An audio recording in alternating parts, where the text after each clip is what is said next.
Alright, I stopped the machine by mistake, but I stopped the camera by mistake. But I was saying I'm gonna show you how to balance a 22-inch tire with the Phoenix machine.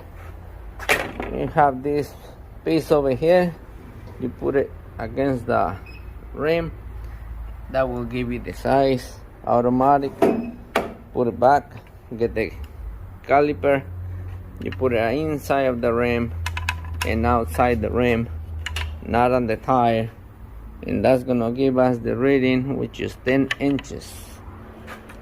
So now put it back over here. Now we're gonna get this thing and put it on 10.